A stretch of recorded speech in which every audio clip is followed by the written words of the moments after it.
Bismillahirrahmanirrahim. Assalamualaikum warahmatullahi wabarakatuh.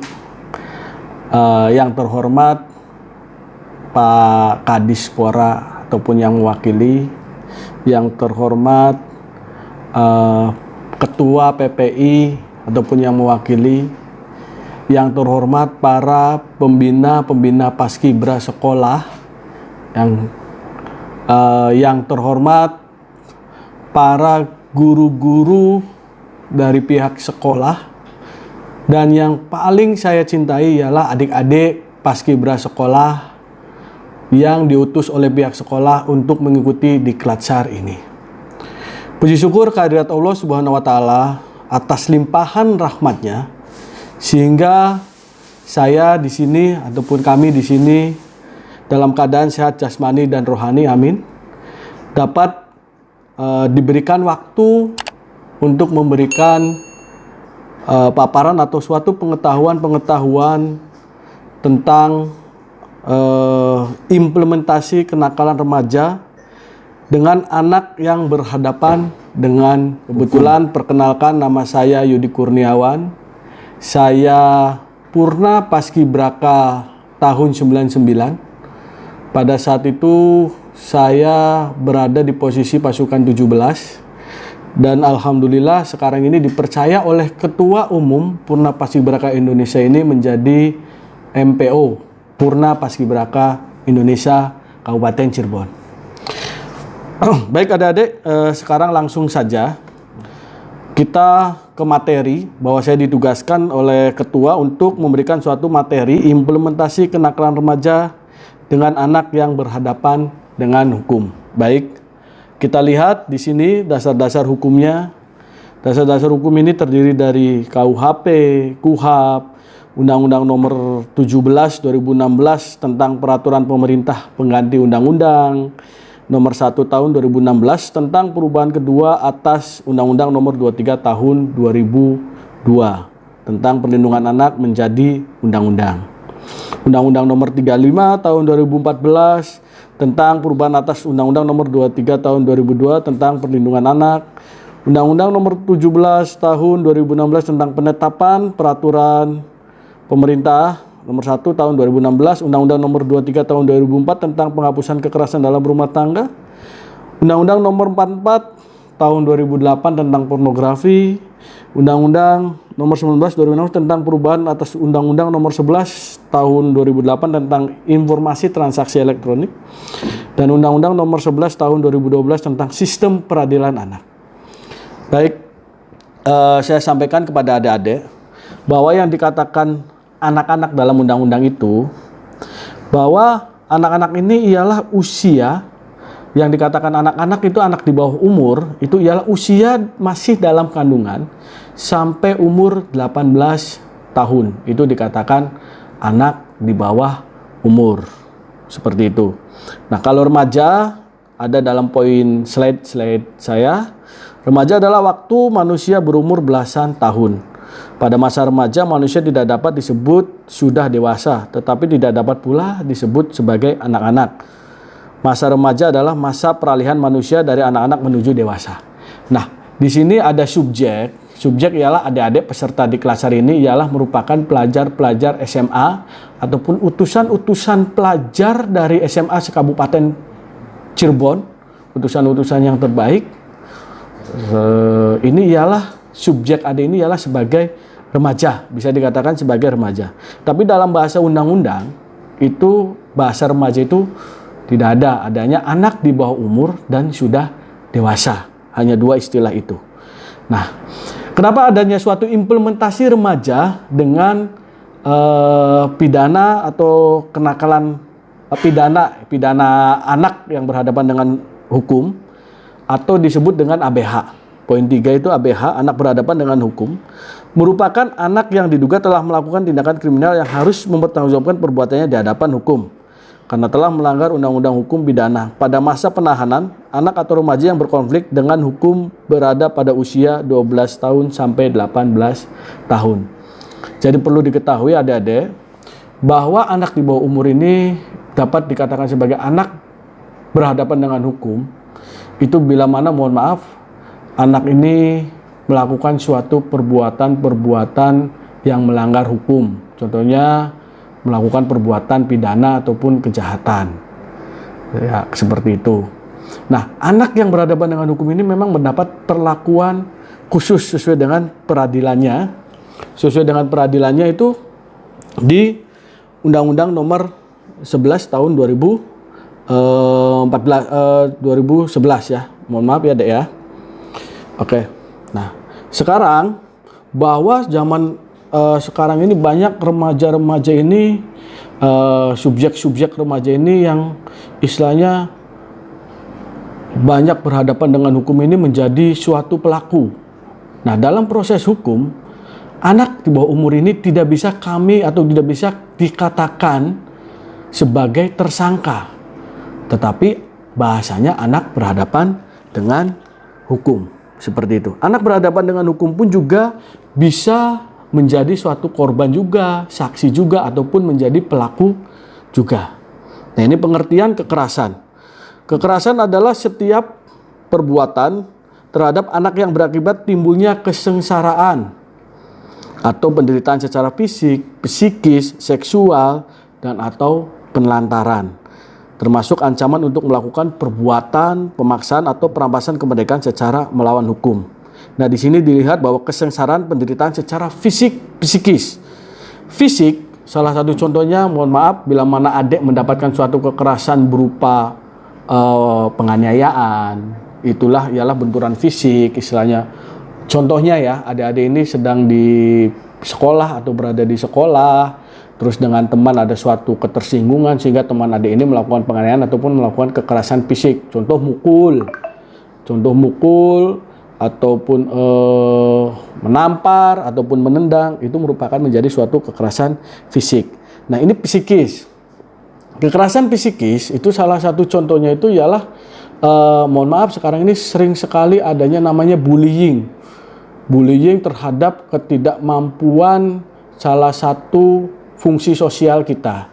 Salah satu contohnya misalkan, mohon maaf adik-adik, ada yang istilahnya di kelas adik-adik ini ada yang mungkin daya ingatnya atau mungkin prestasinya itu tidak bisa atau kurang dari adik-adik ataupun sekitarnya, sehingga menjadi korban bullying. Dengan salah satu contoh dengan bahasa-bahasa yang kurang baik, ada yang melakukan suatu menyerang kehormatan seseorang, oh kamu dasar ini atau bagaimana, itu salah satu merupakan kekerasan psikis, dan itu pun bisa dilaporkan ataupun bisa dijerat dengan suatu pidana yang melakukan seperti itu. Kekerasan seksual itu salah satu contohnya, mohon maaf, zaman sekarang ini banyak kekerasan seksual ini, salah satu contoh-contoh di berita itu menyuruh melakukan atau melakukan secara paksa untuk melakukan hubungan badan ataupun bersetubuh. Itu namanya bisa kekerasan seksual. Ataupun mohon maaf ada juga berbicara tentang eksploitasi seksual. Eksploitasi seksual itu ialah misalkan adek sama temen, udah kamu sama banyak ya lelaki-lelaki hidung belang itu, nah, nanti ya teman adiknya ini dapat keuntungan secara materi, terus tapi teman adiknya yang bareng sama lelaki hidung belangnya mungkin tersiksa ataupun tidak sesuai dengan kemauan dia, namun adik ini terus memaksa atau dengan ancaman, itu namanya suatu kekerasan seksual. Atau adik-adik yang mohon maaf, terkadang subjek yang sering menderita ataupun menjadi korban dalam hal ini ialah perempuan. Mohon maaf, ada hubungan pertemanan dengan teman, untuk yang perempuan ya, ada hubungan pertemanan yang baik, erat, atau mungkin dalam bahasa anak mudanya hubungan asmara dengan seorang laki-laki atau teman sekolah ataupun teman dari luar sekolah. Teman laki-laki itu melakukan secara paksa agar adik perempuan ini untuk mau melakukan hubungan seksual. Itulah kekerasan seksual. Contoh kekerasan seksual itu ialah cirinya itu ada dua. Contoh kekerasan seksual itu ialah ada dua. Melakukan kekerasan langsung atau dengan ancaman. ancaman kekerasan. Itu merupakan salah satu kekerasan. Seperti itu. Salah satu misalkan ada dilakukan penganiayaan dulu agar orang tersebut mau melakukan hubungan badan, atau ada misalkan kalau kamu tidak mau sama saya pakai pisau atau mungkin benda-benda tajam. Seperti itu kekerasan seksual. Nah, untuk penelantaran sendiri itu ada penelantaran anak dan penelantaran keluarga. Nah, penelantaran keluarga ini lingkupnya nanti kekerasan dalam rumah tangga. Kalau penelantaran anak ini ada undang-undang tentang perlindungan anak ini. Bahwa adik-adik ini banyaknya sih mungkin dari contohnya itu yang mohon maaf adanya hubungan gelap yang belum waktunya, yang seharusnya dilakukan oleh orang yang sudah mempunyai ikatan pernikahan, tetapi ini sudah dilakukan yang belum melakukan pernikahan atau perkawinan, sehingga ada seorang perempuan hamil, melahirkan. Nah, bayinya ini mungkin taruh di mana, nah itu masuk dalam penelantaran dengan ancaman hukuman yang sangat tinggi. Seperti itu. Oke, lanjut. Nah, ini jenis-jenis kekerasan fisik, psikis, seksual, dan penelantaran. Baik ya, lanjut ya deh ya.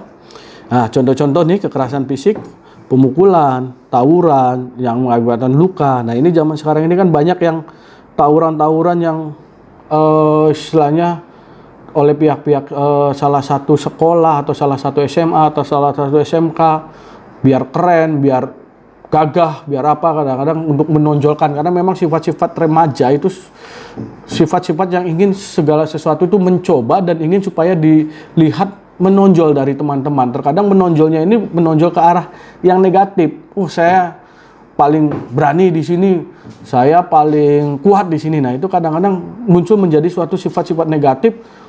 Saya habis di ini sama teman saya, ayo kita bareng-bareng datengin sekolahnya.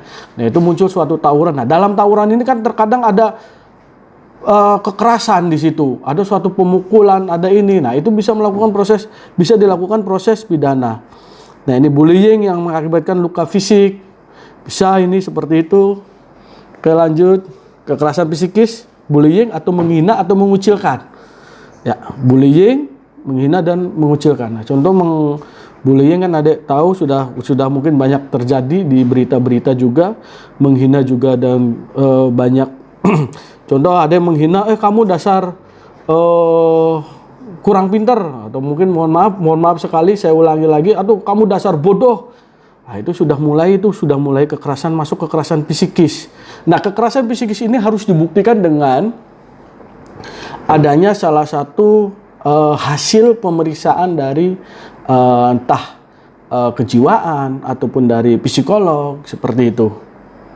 Oke, lanjut ya. Nah, ini kekerasan seksual, persetubuhan, pencabulan, membiarkan melakukan perbuatan cabul atau persetubuhan eksploitasi, seperti yang tadi diterangkan. Nah, khusus untuk anak di bawah umur usia dalam kandungan sampai umur 18 tahun, terkadang ini masih di masa-masa SMA ini banyak sekali kejadian-kejadian yang mohon maaf yang tadi saya katakan belum waktunya untuk melakukan suatu perhubungan pernikahan, tapi sudah melakukan tentang persetubuhan dulu. Nah, menjadi subjek penderita, terkadang yang menderita, yang mengalami penderitaan itu biasanya seorang wanita atau perempuan.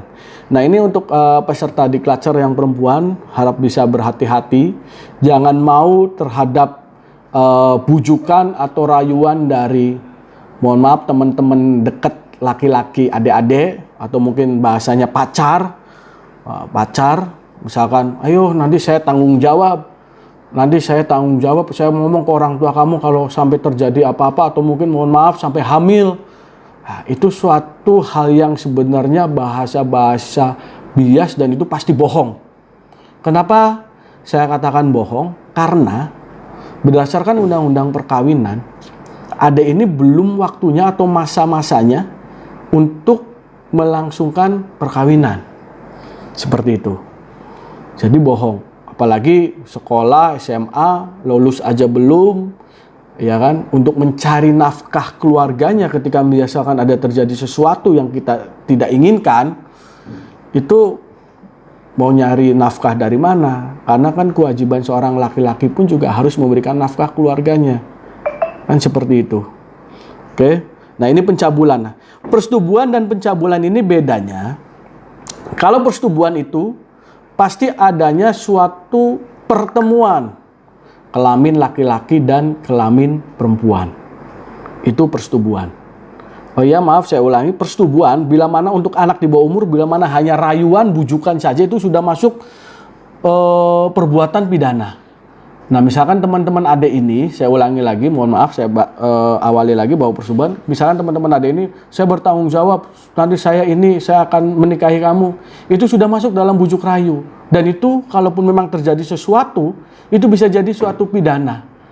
Bedanya anak di bawah umur hanya dengan bujukan, rayuan, tipu muslihat itu masuk dalam suatu perbuatan pidana. Tetapi kalau sudah dewasa itu adanya bahasanya pemerkosaan ataupun persetubuhan terhadap perempuan tidak berdaya. Kalau untuk perkosaan itu harus dengan kekerasan, ya, berupa fisik ataupun psikis. Psikis itu saya diancam kekerasan, kamu akan saya pukul atau akan saya aniaya bila kamu tidak mau. Itu pemerkosaan. Nah, kalau persetubuhan terhadap perempuan tidak berdaya itu ialah perempuan yang, mohon maaf, keterbelakangan mental karena dia, mohon maaf, IQ-nya kurang sehingga dia kurang memahami, atau dengan posisi pingsan ataupun dengan posisi tertidur seperti itu, ataupun dengan posisi tidak sadarkan diri karena minum-minuman keras ataupun mungkin dari narkoba lain seperti itu. Nah, tadi saya sampaikan lagi, saya ulangi, saya lanjutkan untuk perbedaan persetubuhan dan pencabulan. Persetubuhan ialah bertemunya kelamin laki-laki dan perempuan, itu pasti namanya persetubuhan. Tapi kalau mohon maaf hanya pegang-pegang yang area sensitif seksualitas, itu bisa dikatakan sebagai pencabulan seperti itu. Mohon maaf, meraba-raba dada, ada yang meraba-raba, mohon maaf sekali, alat kemaluan, itu masuk dalam suatu pencabulan seperti itu. Nah, ini membiarkan melakukan perbuatan cabul atau persetubuhan, itu bisa dikenakan sanksi pidana juga seperti itu. Contohnya gini, ada lagi bareng, ini untuk perempuan ya, misalkan untuk wanita punya teman perempuan lagi bareng, ternyata adek ini dikenalkanlah jadi mak jomblang. Si perempuan ini jadi mak jomblang, kan adek dikenalkan dengan laki-laki lain. Setelah dikenalkan dengan laki-laki lain, terus adek dibiarkan, udah sok di kamar aja misalkan. Udah sok ngapain aja kan gitu. Padahal tahu bahwa adek ini akan mohon maaf saya katakan, akan dicabuli atau mungkin akan disetubui oleh laki-laki itu. Itu membiarkan seperti itu juga terkena pidana seperti itu. Nah, ini eksploitasi ya. Selanjutnya eksploitasi. Eksploitasi itu ada salah satu eksploitasi seksual, eksploitasi ekonomi, dan eksploitasi itu bukan seksual saja. Salah satu contoh zaman sekarang ini ada akun WeChat ya, WeChat ya. WeChat itu kan sebenarnya sarana untuk mengeksploitasi seksual seperti itu. Nah, terus teman adek yang menawarkan ke hidung belang, itu eksploitasi. Nah, kalau eksploitasi ekonomi seperti itu, kadang-kadang mohon maaf, anak di bawah umur ini juga dilindungi oleh undang-undang bila mana melakukan pekerjaan. Misalkan anak ini bekerja ya, part time atau ya bekerja dalam suatu, misalkan dia untuk cari-cari tambahan untuk membantu orang tua, itu juga ada batasan-batasannya. Seperti itu, anak-anak juga. Nah, kalau sampai pihak pemberi kerja tidak memberikan pelayanan atau tidak sesuai dengan batasan-batasan memperkerjakan anak di bawah umur, itu akan terkena suatu sanksi pidana juga. Seperti itu. Lanjut ya. Nah, ini penelantaran, membuang bayi yang baru dilahirkan, meninggalkan anak dalam situasi konflik militer. Nah, salah satu contoh, mohon maaf, dalam suatu negara perang, terus anak ini ditinggalkan oleh orang tuanya, dalam keadaan situasi berbahaya, itu bisa masuk dalam satu perbuatan melawan hukum. Nah, ini jenis-jenis kenakalan remaja, penyalahgunaan narkoba jelas, penyimpangan seks atau seks bebas, pornografi, porno aksi. Sekarang banyak akun-akun atau medsos-medsos yang menurut saya pribadi sendiri banyak mengeksploitasi tentang seksual. Nah, itu akan larinya menjadi pornografi ataupun porno aksi. Tawuran, kebut-kebutan di jalan, balapan liar, itu sangat bahaya sekali sebenarnya balapan liar itu, karena dengan resikonya nyawa adik-adik ataupun nyawa yang melihat, yang menonton saat itu. Seperti itu. Lanjut. Oke, nah ini penyalahgunaan narkoba. Penyalahgunaan narkoba adalah suatu pemakaian non medis atau ilegal melanggar hukum ya terhadap barang haram yang dinamakan narkotika, psikotropika, dan obat-obatan adiktif yang dapat merusak kesehatan dan kehidupan manusia pemakainya. Penyalahgunaan narkoba biasanya, nah ini terkadang ada dalam awal mula orang terjun ke dunia narkoba ini, sebenarnya tidak semua itu biasanya berawal dari merokok. Oke. Nah, ini diatur dalam undang-undangnya, Undang-Undang Nomor 35 Tahun 2000 tentang narkotika, 97 Nomor 5 Tahun 97 tentang psikotropika, Undang-Undang Nomor 36 2000 tentang kesehatan. Karena zaman sekarang ini banyak kita ini menggunakan, mohon maaf, obat-obatan jenis tramadol atau mungkin trihack. Nah, itu yang menjualnya itu juga kan harus izin, karena obat-obatan itu memang tidak sembarang dipasarkan. Nah, yang menjualnya ini bisa kena sanksi pidana. Selanjutnya, seks bebas. Nah, ini bahaya sekali. Seks bebas adalah hubungan seksual ya, yang di luar ikatan pernikahan, baik suka sama suka atau dalam dunia prostitusi. Seperti itu. Seks bebas bukan hanya dilakukan oleh kaum remaja, bahkan yang telah berumah tangga pun sering melakukan dengan orang-orang yang bukan pasangannya. Banyak kejadian-kejadian seperti itu. Oke, nah bagaimana bisa terjadi seks bebas ini? Nah, kita harus berpedoman. Dari sini ya, kita lihat gambar di sini, kita harus berpedoman terhadap iman kita, ketakwaan kita terhadap agama kita yang dianut masing-masing. Seperti itu. Mungkin muslim, keimanan kita kepada Allah Subhanahu wa taala. Nah, ini awal mulanya kenalan. Kalau kita sudah mulai kenalan, SMS-an ini masih normal ya. Setelah normal kencan itu mungkin ngedate, janjian di sini. Nah, udah mulai ciuman ini kan sudah mulai berbicara jinah. Dan ini bisa masuk dalam suatu perbuatan pencabulan. Nah, ini masuk dalam pencabulan seperti ini. Nah, free sex, hamil di luar nikah. Kalau sudah hamil di luar nikah, mau seperti apa? Kan seperti itu. Oke, lanjut ya. Nah, ini pornografi diatur dalam Undang-Undang Nomor 4 Tahun 2008. Pornografi adalah materi seksualitas yang dibuat manusia dalam bentuk gambar, foto, tulisan, dan lain-lain yang dapat membangkitkan hasrat seksual atau melanggar nilai kesusilaan.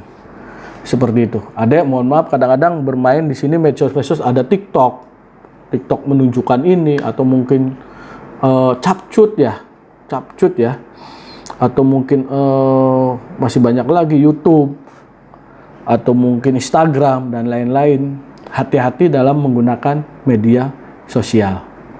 Nah, ini contoh-contoh tawuran. Oke, foto-foto tawuran. Lanjut. Nah, ini balapan liar.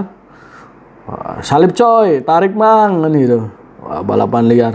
Kayaknya ini mungkin seperti pembalap-pembalap F1 atau mungkin MotoGP ya, seperti itu. Padahal sangat bahaya sekali untuk adik-adik, seperti itu. Oke, mungkin itu saja dari Akang, materi-materi yang akan Akang sampaikan atau saya sampaikan ya, seperti itu. Nah, di sini bahwa Akang sendiri atau saya sendiri merupakan salah satu profesinya juga sebagai polisi juga dari pihak kepolisian. Namun Akang sangat berterima kasih sekali dengan Purna Paskibraka Indonesia, karena mungkin dari situlah mental saya terdidik hingga sampai saat ini. Dan mungkin di sisi lain saya juga mungkin karena di sini memberikan materi, sehingga saya juga memberikan salah satu pendidik juga buat adik-adik di Kelacar. Nah, sekarang gini, Ini mungkin materi Diklat-Sar. Setelah Diklat-Sar kan adik-adik nanti akan adakan seleksi ya. Seleksi Paskibraka tahun 2022. Tahun 2022. Nah, nanti ketika adik-adik melakukan seleksi, Akang juga termasuk salah satu penyeleksi adik-adik. Penyeleksi adik-adik nanti akan kasih tugas kepada adik-adik.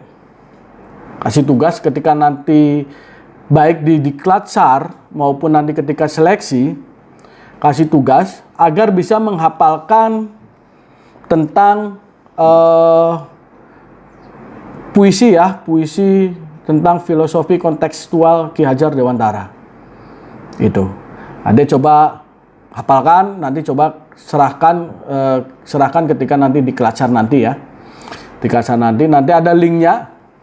Linknya itu ada di sini ya. Nanti linknya ada di sini. Coba link buka. Terima kasih sekali kalau misalkan sudah di subscribe sekalian dan like. Akan tunggu. Nanti coba hafalkan puisi itu karena puisi itu bermanfaat ya. Sangat bermanfaat dan sangat mendalam manfaatnya tentang baik untuk pengajar ataupun mungkin untuk pelajar. Seperti itu. Hafalkan ya, Dek ya. Karena itu nanti masuk dalam materi seleksi. Praseleksi pun ada di Diklat-Sar ya. Di Diklat-Sar pun juga ada nanti praseleksi itu akan masuk dalam materinya. Akan tunggu, pengen tahu karena itu merupakan salah satu cikal bakal tertanamnya mental adik-adik di pelatihan Paskibra ini. Mungkin itu saja. Terima kasih atas kesempatan yang diberikan oleh PPI atau Panitia Diklat-Sar, dan terima kasih atas adik-adik yang sudah menyimak materi dari Akang ini. Mohon maaf bila mana ada kata-kata yang kurang berkenan. Sekali lagi saya ataupun Akang katakan mohon maaf bila mana ada kata-kata yang kurang berkenan. Itu semata-mata hanya sebatas untuk tentang pengetahuan saja. Saya akhiri, semoga sukses. Semoga semuanya dalam keadaan sehat jasmani rohani dan dapat menghadapi masa pandemi COVID-19 ini. Wabillahi taufiq wal hidayah. Wassalamualaikum warahmatullahi wabarakatuh.